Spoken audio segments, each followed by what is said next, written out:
हर हर महादेव मित्रांनो, आता आपण वासोटे किल्ल्यावरती आलेलो आहे आणि पाय उतार होत आहे. तर जाता जाता हे सर्व मित्र आपल्याला भेटलेले आहेत.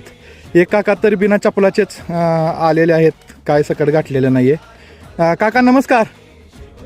जय शिवराय. पनवेल श्री शिवप्रतिष्ठान हिंदुस्थान पनवेल, आम्ही 18 जण आलेलो आहेत आज पनवेलवरून. अच्छा. आणि आम्ही असेच गड दर्शन पण करत असतो आणि गडावरचं संवर्धन पण करत असतो. हां. आता आमच्या इथल्या जवळपासचे जे गड आहेत ना, जवळजवळ आम्ही 30-40 वेळा जाऊन तिथे कामं केलेले संवर्धनाची. अच्छा. बरेच उघडकीस आणलेलं जे आत माती खाली जे दडलेला इतिहास आहे आपला तो. छान वाटलं तुम्हाला भेटून आणि एकदम छान काम करत आहात तुम्ही.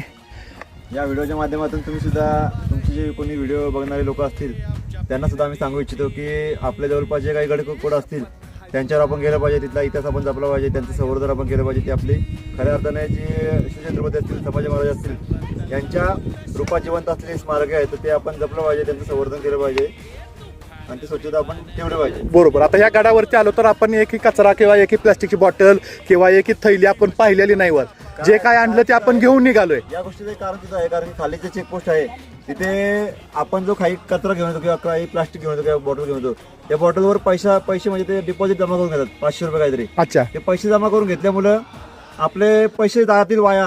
त्यामुळे आपण ही जे लोक येतात ते सोबत जो आणलेला काही कचरा असेल किंवा पिशवी प्लास्टिक असेल ते सोबत घेऊन जातात. आणलेली एक बाटली जरी तुम्ही इथे टाकून दिली तरी तुमचं 500 रुपये डिपॉझिट मिळत नाही. म्हणजे तुम्हाला त्या एका भीतीने लोक बाटलीची इथे किंमत कचरा 500 करत रुपये द्यावी हा, मग सगळ्याच गडावरती असं चालू झालं पाहिजे. तर तिथे स्वच्छता राहील. सगळ्या गडावरती असं चालू झालं पाहिजे. ठीक आहे. जय शिवराय. धन्यवाद सर.